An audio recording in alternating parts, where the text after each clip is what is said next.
사도행전은 28장으로 되어져 있습니다. 그리고 사도행전은 또 성령행전으로 또 우리에게 알려져 있습니다. 성경의 역사가 기록되어져 있고, 특별히 성경의 신약 성경의 사도행전 또 고린도전서에 보시면 이 성령에 대한 그런 기록들이 자세하게 기록되어져 있습니다. 그런데 아마 말씀을 계속 나누면서도 제가 드리겠지만 이 성령의 이해에 대해서 우리 그리스도인들이 또 기독교인들이 좀 어, 정확한 이해라고 얘기하기는 좀 그런데요. 좀 편향적으로 치우치는 경향들이 있습니다. 그리고 뭐 각각의 교단들마다 이 성령론이라고 하는 거의 정의라든지 여러 가지 것들이 조금씩 많이 다릅니다. 그러다 보니까 좀 성경적으로 또 우리가 잘 아셔야 하는 부분들이 많이 있습니다. 그래서 이 사도행전을 하면서 그러한 여러 가지 것들도 우리가 성경의 포커스에 맞춰서 우리가 같이 또 살펴보고자 합니다. 그러기에 우리 성도님들이 될 수 있는 한 하나님의 말씀을 같이 나눌 때도 필요하겠지만 올해는 뭐 성경 뭐 전체를 다 못 읽으신다라고 하면 사도행전 1장부터 28장까지 한번 같이 읽어보시는 것도 좋을 것 같습니다. 그러면서 또 같이 말씀을 나눌 때 이게 이런 말씀이었구나라는 것들을 더 잘 아실 수 있을 것 같습니다. 왜냐하면 제가 이 말씀을 같이 나누면서 물론 성경에 입각해서 하나님의 말씀을 같이 나눌 거지만 또 제가 드리는 그러한 것들로 한 일방향으로 또 갇힌 그런 시각으로 보실 수도 있습니다. 그렇기 때문에 먼저 말씀을 읽으시고 또 그 말씀 속에서 그러니까 정독을 하시는 게 좋아요. 그냥 이렇게 막 보시는 게 아니라 앞뒤 전후 문맥을 잘 읽어 가시면서 빨리 읽는다고 좋은 게 아니니까요. 그렇게 읽어 가시면서 충분히 말씀을 묵상하는 시간을 가졌으면 좋겠습니다. 이 사도행전이 저도 마찬가지로 길게 이렇게 끊어서 하는 게 아니라 짧게 구절을 끊어서 같이 말씀을 나눌 겁니다. 그러니까 올 한해 성경 전체는 힘들더라도 그러면 사도행전이라도 읽으시면서 같이 말씀을 따라와 주셨으면 좋겠습니다. 오늘 함께 읽으신 이 사도행전 1장 1절에서 2절 말씀, 이 말씀을 통해서 뭐 사도행전의 서론부터 차근차근 또 설명해 드리고자 합니다. 그리고 함께 말씀을 나누고자 합니다. 이 사도행전은 저희가 작년에 누가복음 성경 공부를 하다가 이제 원래는 누가복음과 사도행전을 같이 성경 공부를 계속 진행하려고 했습니다. 그러다가 팬데믹 상황 때문에 성경 공부가 잠깐 멈춰지면서 기도하면서 차라리 사도행전을 성경 공부 말고 주일날 같이 말씀을 나눴으면 좋겠다라는 생각이 마음속에 들어서 그래서 이제 성경 공부 방향도 좀 바꾸고 그랬습니다. 그때 혹시 기억하고 계신 분들은 아시겠지만 원래 이 사도행전은 누가복음과 사도행전은 원래 한 권이었습니다. 기억하고 계신 분들은 있으실 거예요. 그런데 이제 이것이 두 개로 분리되어서 책의 내용에 따라 사도행전이라고 불려지게 되었습니다. 한뭐 2세기 전후로 아마 이게 분리되어진 것 같습니다. 그리고 사도행전의 사도행전과 누가복음이 한 권이었기 때문에 자신의 이름을 사도행전에서는 얘기하고 있지는 않습니다. 그런데 이 성경 밖에 뭐 증거라든지 아니면 성경 자체의 증언을 통해서 볼 때 이 사도행전의 저자는 누가라는 결론을 갖게 됩니다. 이 누가는 초대교회부터 이 사도행전과 누가복음을 기록했다라는 그것들이 초대교회 때부터 또 성경 외적인 그런 기록에도 기록되어져 있기 때문에 누가가 기록했다라는 것을 뭐 대부분 다 알고 있고 또 그렇게 믿고 있습니다. 이 누가는 전반부에서 그들이라고 하는 그 표현을 사용을 합니다. 이 사도행전 전반부에 그들이라고 하는 표현을 써요. 그리고 후반부에는 우리라고 이 말이 바뀝니다. 뭐 사도행전 뭐 16장이나 뭐 20장 그리고 28장에 보면 이제 이 언어들이 이렇게 바뀌어 나갑니다. 그렇기 때문에 확고하게 이 바울의 그 사역 속에 이 누가가 같이 동참했다라는 그런 것들을 더 확고하게 볼 수 있습니다. 특별히 이 사도행전 28장은 사도 바울이 로마 감옥에 갇혀 있을 때 기록한 겁니다. 그런데 그때 이 누가가 같이 있었습니다.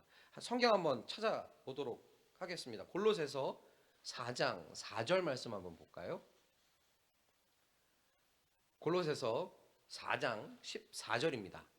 예, 앞에 있는 프로젝터 화면에 있는 자막 보시고요. 성경 보시면서 같이 읽어볼까요? 시작. 같이 읽겠습니다. 시작. 사랑을 받는 의원 누가와 또 데마가 너희에게 문안하느니라. 그렇습니다. 예, 이렇게 그 골로새서의 얘기를 합니다. 아까 말씀드렸다시피 사도행전 28장은 사도 바울이 로마의 감옥에 갇혔다라고 했는데요. 그 로마의 이제 감옥에 옥중에서 서신을 쓴 것 중에 이제 이 골로새서가 있고요. 예, 그 다음에 빌레몬서, 그 다음에 에베소 빌립보서가 있습니다. 이 옥중 서신인데요. 예, 그 속에도 이렇게 정확하게 누가가 바울과 같이 사역했다라는 내용 3절에서 24절입니다. 같이 읽겠습니다. 시작. 그리스도 예수 안에서 나와 함께 갇힌 자 에브라와 또한 너의 통역자 마가 아리스타고 데마 누가가 문안하느니라. 그렇기 때문에 이렇게 실질적으로 나와 있는 인물이고 그리고 누가가 이렇게 사역했다라는 것들을 성경이 뒷받침하고 있습니다.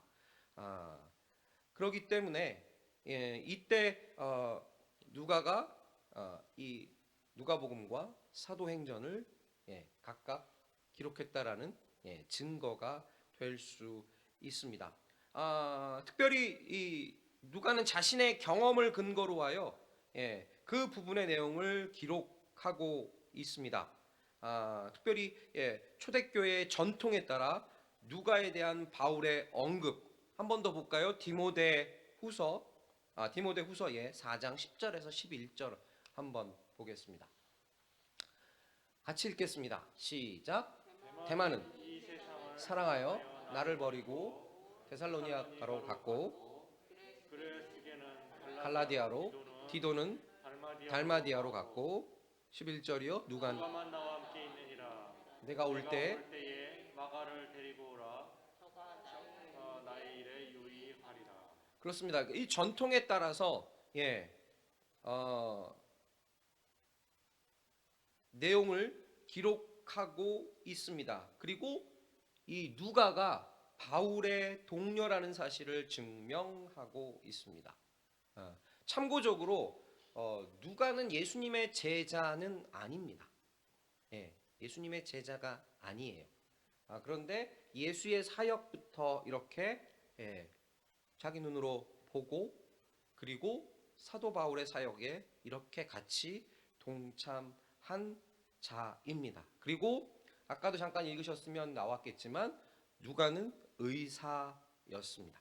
그거를 정확하게 증명하고 있습니다. 그 다음에 뭐 성경이 아닌 그런 다른 것들은 제가 지금 뭐 말씀을 안 드려도 될 것 같아요. 다른 이제 외경이나 다른 기록 문서에 보면 좀 더 정확하게 기록이 되어져 있습니다. 그렇기 때문에 우리는 누가복음과 사도행전은 누가가 썼다라는 것을 우리가 알 수 있을 것 같습니다. 그리고 대체적으로 기록 연대를 본다라고 하면 주후 61년에서 한 63년 정도 후반부 기록된 것 같습니다. 왜냐하면 이 사도행전 28장에 나와 있는 그 내용, 그리고 아까 말씀드렸다시피 그 사도행전 28장의 그 당시에는 사도 바울이 로마의 감옥에 갇혀 있었기 때문에 대략적으로 그 시대가 주후 61년에서 63년 정도라고 볼 수 있을 것 같습니다. 그리고 조금 뒷부분에 제가 또 설명해 드리겠지만 그래서 사도행전은 대략 한 30여 년 정도의 그 시간들을 기록해 놓은 책입니다. 사실과 역사를 기록해 놓은 거고요.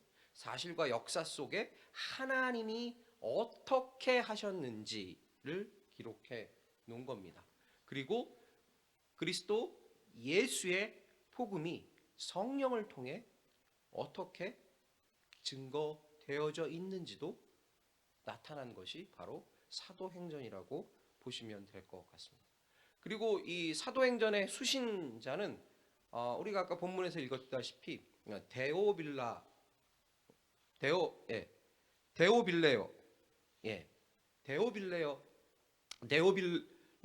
각하라고도 나와 있고 누가복음에는 이 사람입니다. 요거에 대한 자세한 거는 제가 말씀을 시작하면서 본문으로 들어가면서 제가 알려드리도록 하겠습니다. 데오빌로는 이 수신자, 누가복음과 사도행전의 수신자라고 보시면 될 것 같고요.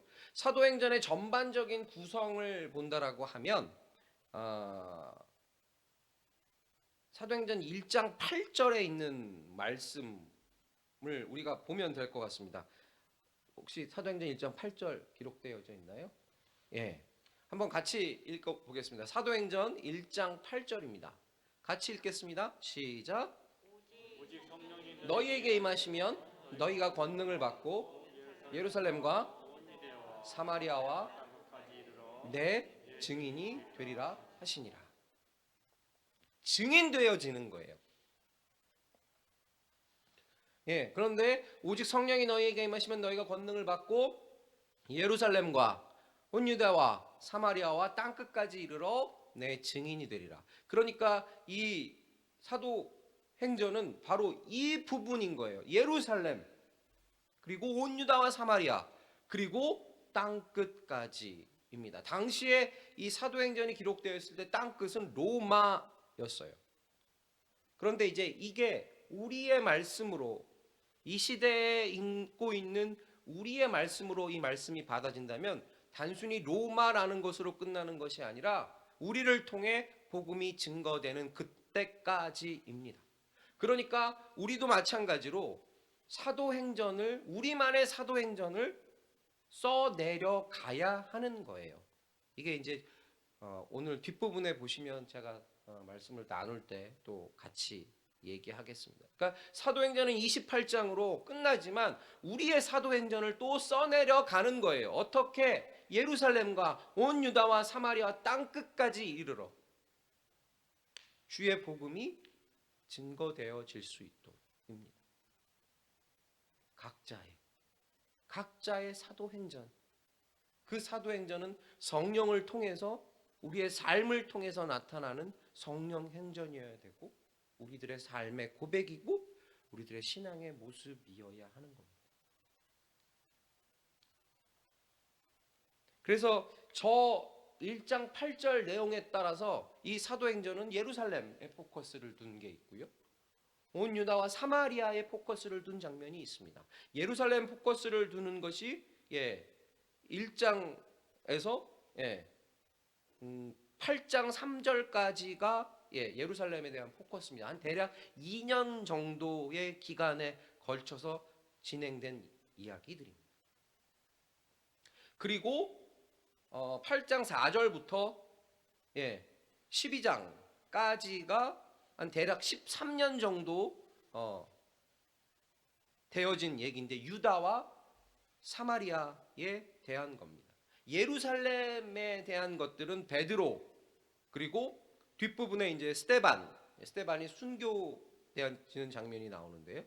예, 이것이 사도행전의 주된 내용들이 이제 이렇게 되는 거고요. 그리고 8장 4절부터 12장까지는 이제 유대와 사마리아 13년 정도의 기간을 기록해 놓은 건데 이때는 빌립이라고 하는 집사 내용과 주된 내용이 그래요. 다른 것도 있지만 그 다음에 베드로 그리고 바울. 근데 이제 바울은 사울에서 바울로 바뀌어지는 회심의 그런 모습들이 또 여기에 기록되어져 있습니다. 그리고 13장부터 28장까지 대략 한 14년 정도 기간을 기록해 놓은 건데요. 여기는 이제 사도 바울의 1차, 2차, 3차 여행, 전도 여행과 그리고 로마의 여행이 이제 되어져 있습니다. 그러니까 특별히 본다라고 하면 베드로와 바울에 대한 것들이에요. 그러면서 하나님의 복음이 어떻게 이동되어지는지 단순히 유대인들의 것으로만 되어지는 게 아니라 이것이 어떻게 이방으로 하나님의 섭리가 넘어가는지가 이 사도행전을 통해서 볼 수 있는 겁니다. 그러니까 단순히 선민이라고 하는 특권 의식에 젖을 필요가 없다라는 거예요. 왜냐? 하나님이 천지를 창조하셨을 때 하나님의 형상대로 인간을 지으셨습니다. 그리고 그 인간이 하나님과 함께 하기를 원했어요. 그런데 그 인간이 죄라는 것 때문에 하나님과 관계가 무너졌습니다. 그래서 하나님은 그 관계를 다시 회복시키고자 그 시간 속에서 하나님의 섭리를 이끌어 가셨습니다. 그래서 유대인이라는 그 틀을 사용하셨던 거고 그래서 하나님의 것들이 드러나게 하신 거고 그리고 점점 그것이 예루살렘과 유다와 사마리아와 땅끝으로 연결되면서 다시 하나님이 원래 회복하시고 싶으셨던 사람과 함께 하시려는 그 하나님의 계획. 그래서 예수 그리스도를 우리에게 허락하신 그 모습 우리가 이어져 가는 겁니다. 그래서 선민이라고 하는 이 특권은 우리가 버려야 하는 겁니다. 그건 하나의 도구였어요. 물론 그 도구로 잘 활용됐다면 그 도구로 잘 순종했다라고 하면 더 나은 것들이 있었겠지만 그렇게 못했습니다. 그만큼 인간은 연약하고 나약할 수밖에 없습니다. 그런데 그들은 어떻게 했습니까? 그 선민이라는 것만을 고집한 거죠. 그건 하나님이 기뻐하시는 게 아니에요. 그런데 마찬가지로 그렇게 해서 복음이 이방인들에게 증거되자 이방인들은 또 무엇을 무시합니까? 하나님의 전통을 무시하는 거예요. 그 특권을 버려야 하는 겁니다. 우리가 사도행전에서 봐야 하는 게 바로 그겁니다. 우리의 것을 내려놓는 거예요. 철저하게. 사도행전이라 그래서 사도들의 행전으로 되어져 있는 거지만 이것은 하나님께서 이루시는 것들인 거예요. 거기에 우리는 철저히 뭐다? 도구입니다. 그러기에 우리는 여호와를 택하고 섬겨야 하는 거예요. 하나님의 백성이기에. 그래야 우리가 증인될 수 있는 겁니다. 단순히 몇몇 가지 하는 걸로 단순히 그냥 재능으로 되어지는 게 아니에요. 철저하게 하나님의 것으로입니다. 우리가 살아가고 있는 삶의 모습에서 왜? 시간이 흐르고 있기 때문에. 근데 그 시간은 아직 끝이 아니기에. 그러기에 이 당시 이 초대교회 당시의 모습대로 우리가 할 수는 없지만 이 모습 속에서 우리가 발견해야 할 것은 하나님이 어떻게 하셨느냐를 우리가 발견해야 하는 겁니다. 거기에 도구로 베드로가 사용되어졌던 거고 도구로 바울이 사용되어졌던 겁니다. 그리고 이 시대에는 내가 도구로 사용되어진다는 것을 기억하시기 바랍니다. 그래서 하나님은 오늘 당신을 사용하기 원하십니다. 당신의 증인으로. 우리가 사도행전에서 그것들을 좀 봐왔으면 좋겠습니다. 사도행전은 신약 성경의 전체 교량 역할을 합니다. 그러니까 사도행전은 아까 말씀드렸다시피 누가복음의 연속된 책이기 때문에 복음서와 연결고리를 갖고 있습니다. 오늘 본문 말씀에도 나와 있지만 기록된 대로 행하시고 가르치기를 시작하신 일과 예수님께서 사도들의 복음 전파와 교회 설립을 통해 행하시고 가르치기를 계속하신 일을 연결해 준다라는 거예요. 그러니까 뭐냐면 예수님이 하셨던 것대로 사도들이 따라서 간다라는 거예요. 이게 되게 중요합니다. 이따가 본문 말씀에서 다시 한번 더 확인해 보도록 하겠습니다. 말씀드렸다시피 사도행전의 주제는 1장 8절입니다. 오직 성령이 너희에게 임하시면 너희가 권능을 받고 예루살렘과 온 유대와 사마리아와 땅끝까지 이르러 내 증인이 된다라는 이 사도행전 1장 8절이 주제가 되는 거고요. 그 다음에 이 사도행전을 기록한 목적이 있습니다. 자, 누가복음 1장 4절 말씀을 한번 보겠습니다.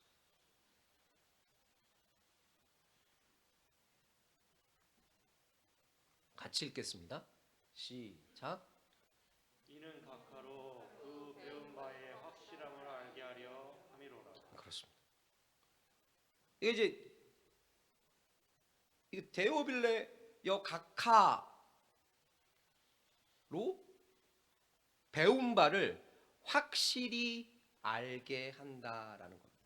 그 배운 바의 확실함을 알게 한다입니다. 그러니까 아까 수신자가 누구라 그랬습니까? 데오빌로.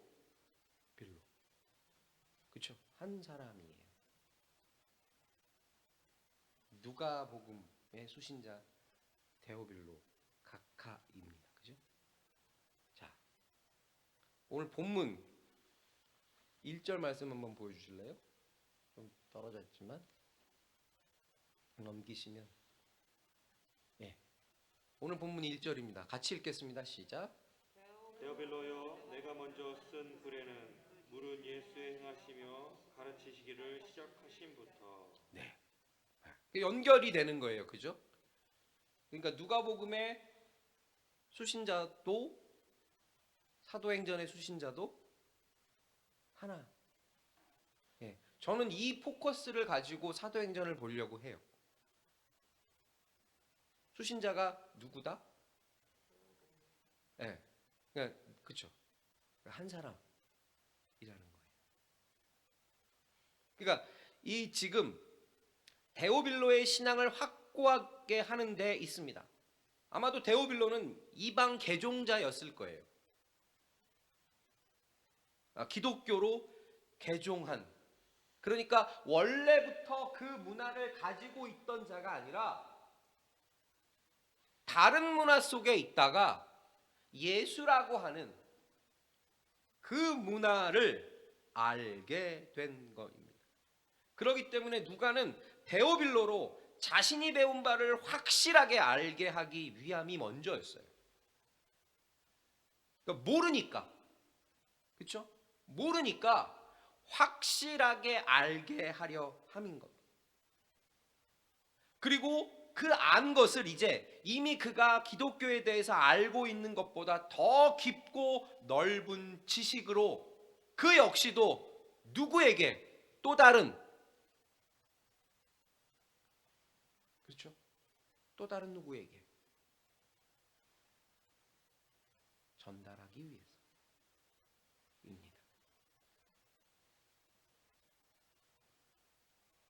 그렇기 때문에 사도행전은 단순히 교회의 역사를 기록한 책이 아니라 세상 모든 민족에게 그리스도를 통해 구원을 주시고자 하는 하나님의 섭리의 진행 과정을 전해주고 있습니다.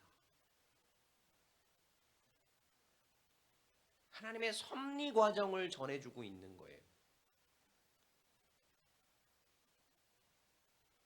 흐름에 따라서 예루살렘과 유다와 사마리아와 땅끝으로 흘러가는 그 흐름대로, 즉 우리의 삶의 흐름대로 적용하면 되겠죠. 그렇기 때문에 사도행전에는 정확한 역사적인 기술이 있습니다. 그리고 문학적인 우수성이 담겨 있어요. 그리고 극적인 표현들이 담겨 있습니다. 그리고 객관성 있게 기록되어져 있습니다. 그러니까 어떤 것에 치우치지 않고도 정확하게 전달되어진다라는 겁니다. 이거 되게 중요합니다. 그리스도인들도 마찬가지여야 되는 거예요. 자신의 것에 취해서 자신의 것에만 추구하는 것을 가지고 전달해서는 안 되는 거예요. 그런데 그렇다고 흔들리는 것으로 이리 흔들리고 저리 흔들려서도 안 된다라는 거예요. 정확하게 말씀 위에 서서 그 말씀이 기준이 돼서 어느 누구도 받아들일 수 있도록 해야 하는 겁니다. 사도행전은 그렇게 기록되어져 있어요.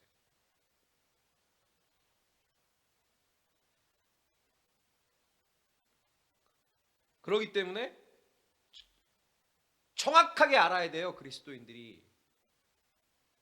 그리고 객관적으로 이야기를 해야 됩니다.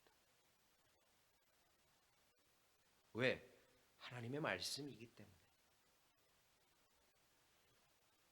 그러면 정확하고 객관적인 게 뭐다? 사도행전엔 바로 예수 그리스도인 거예요. 부활하신 그리스도고, 성령을 허락하신 그리스도고, 그리고 구원의 근거이신 그리스도입니다. 이거를 정확하게 그리고 객관적으로 드러내고 있는 게 사도행전이에요. 그러면 우리의 사도행전에도 마찬가지로 정확하고 객관적인 근거가 있어야 하는 겁니다. 그리고 부활하신 그리스도 그 속에 우리가 증거하는 사도행전에도 부활하신 그리스도, 성령을 보내신 그리스도, 구원의 근거이신 그리스도가 담겨져 있어야 하는 겁니다. 단순히 어떠한 현상만 담아야 하는 것이 아니라 이러한 것들이 정확하게 담겨져 있어야 하는 겁니다. 그래서 누구에게도 전달할 수 있는, 즉 그 말은 무슨 말이냐면 하나님이 어떻게도 쓰실 수 있도록 준비되어진, 우리가 복음서에 보면 슬기로운 다섯 처녀와 미련한 다섯 처녀가 있습니다. 그죠? 그들의 목적은 똑같았어요. 신랑을 기다리는 것. 그런데 그들이 신랑을 어떻게 기다렸습니까? 신랑이 온다라는 것은 슬기로운 다섯 처녀나 미련한 다섯 처녀나 다 똑같이 알고 있었습니다. 그래서 내가 그 신랑을 맞아야 된다라는 것도 다 알고 있었어요. 그런데 그들의 정확하고 그들의 객관적인 모습은 무엇이었어요? 신랑이 더디 오는 거였거든요. 그러니까 더디 오는 거에 포커스를 둔 게 아니라 더디 오기 때문에 슬기로운 다섯 처녀는 뭐였습니까? 기름을 준비했죠.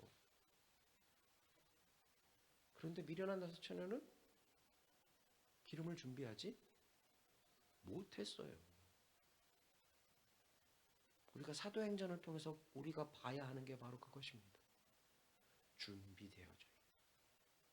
준비해야 하는, 그리고 흔들리지 않아야 하는 그런 모습들이.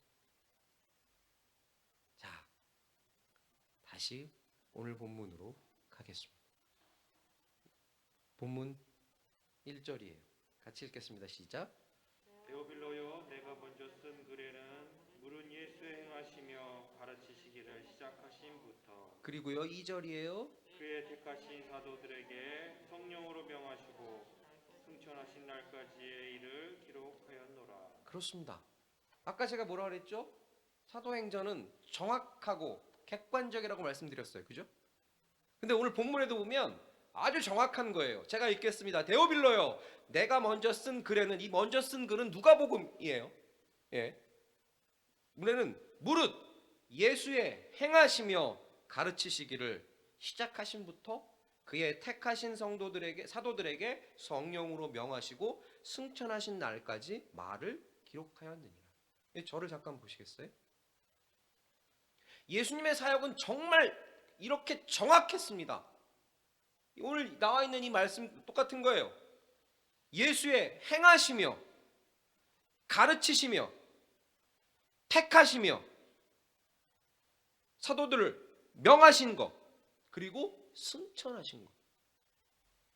너무나 정확해요. 너무나 단순하고 너무나 정확하고 너무나 객관적인 거예요. 이리저리 하신 게 아니에요.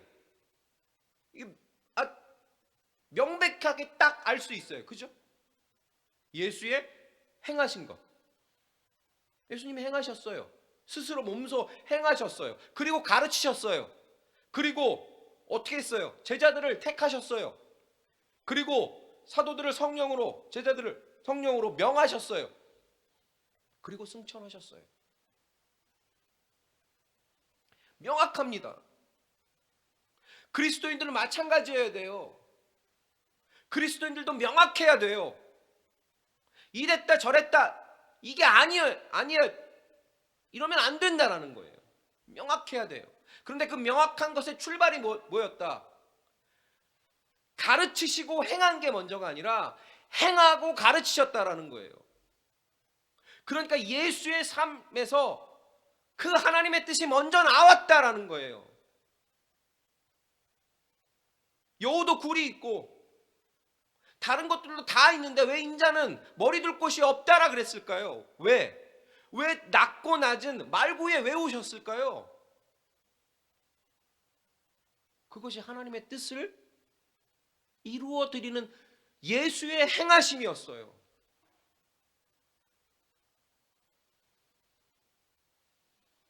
그러니까 그 행하심 속에 뭐가 먹힐 수 있는 거예요? 가르치는 게 먹히는 거죠. 그 행함 속에 가르침이 먹히는 겁니다. 그런데 이 시대의 많은 그리스도인들은 어떻습니까? 가르쳐요. 뭐가 없는. 그렇습니다. 말이 너무 많아요. 근데 그 말 많은 게 정확하고 객관적이면 괜찮겠는데 자기가 원하는 것대로 이리 흔들리고 저리 흔들립니다. 그러니까 지금 이 누가는요, 데오빌로에게도 똑같이 한 거예요. 예수님이 하셨던 것처럼 행하고 가르친 겁니다. 그러니까 지금 이 사도행전은 데오빌로라고 하는 이 사람 하나를 가르치기 위한 거예요. 다른 어떤 사람이 먼저가 아니라 이 데오빌로라고 하는 이 사람을 가르치기 위한 겁니다. 그러기에 누가의 행동은 이 데오빌로에게 가르침의 표본이 됐던 거예요. 저 데오빌로가, 예수라고 하는 그 문화를 모르는 저 데오빌로가 예수라고 하는 그 문화 속에 들어올 수 있도록 그의 행함 속에 가르침이 있었습니다.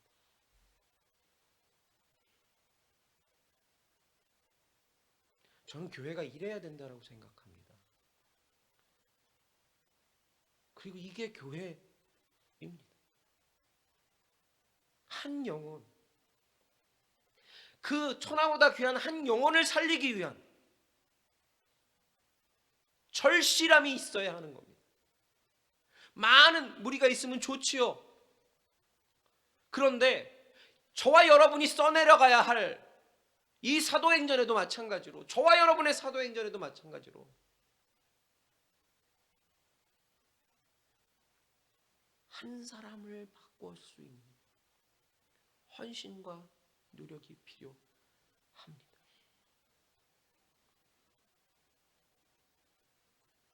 자, 보세요. 이 누가의 노력이 어떻게 바뀌었는지 누가복음 1장 3절인가요?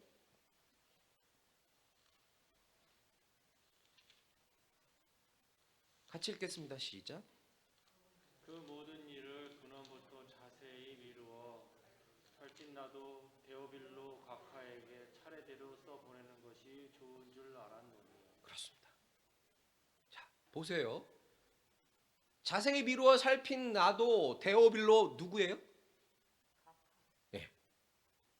각하라는 말, 물론 이 데오빌로가 정확하게 어떤 사람인지 특정은 안 돼 있어요.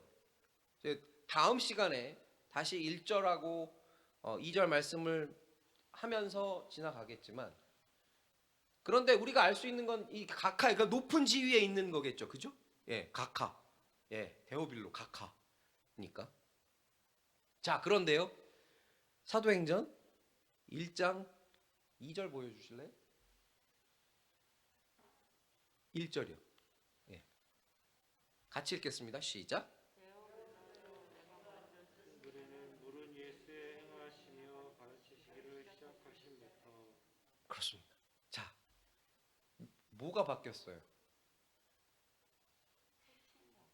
예? 예. 데오빌로 각하라고 누가복음에는 칭했는데 사도행전은 데오빌로예요. 그러니까 그만큼 어떻게 됐다라는 거예요. 데오빌로와 누가가 어떻게 됐다라는 겁니까? 그렇습니다. 어디에서? 예수 그리스도라고 하는 복음 안에서 가까워진 것. 이겁니다. 우리가 주의 이름으로 형제를 사랑하고 주의 이름으로 이웃을 사랑하는 모습이 바로 그거예요. 그리스도 예수 안에서 가까워지는 것. 그런데 이렇게 가까워질 수 있었던 게 뭐예요? 명확한 것 때문에 그렇습니다. 행하고 가르쳤기 때문입니다.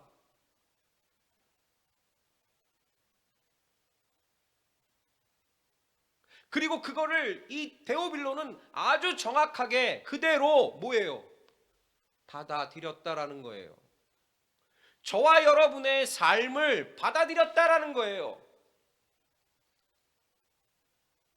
아, 저 사람 안에 있는, 아, 저 사람이 믿고 있는, 아, 저 사람이 섬기고 있는 하나님은, 함께하는 예수 그리스도는 이런 거구나.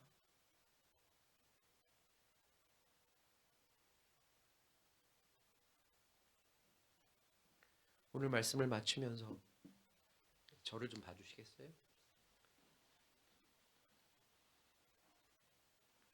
우리는 그리스도 예수를 믿는 하나님의 백성들입니다. 그죠? 우리 안에 누가 있다고요? 그렇습니다.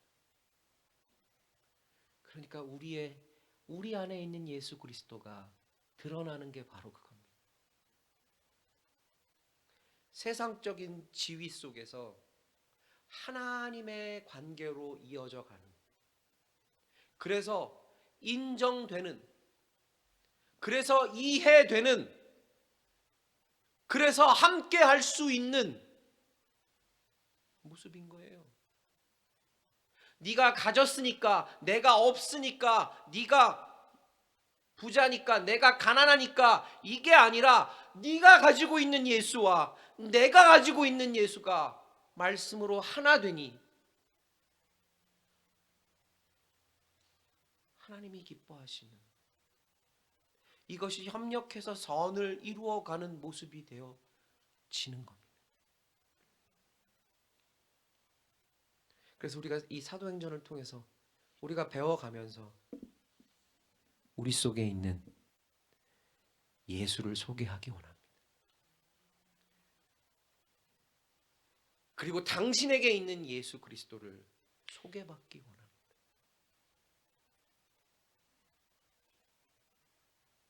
하나님이 함께 하시는 주님의 권속들 되셨으면 좋겠습니다. 기도하겠습니다.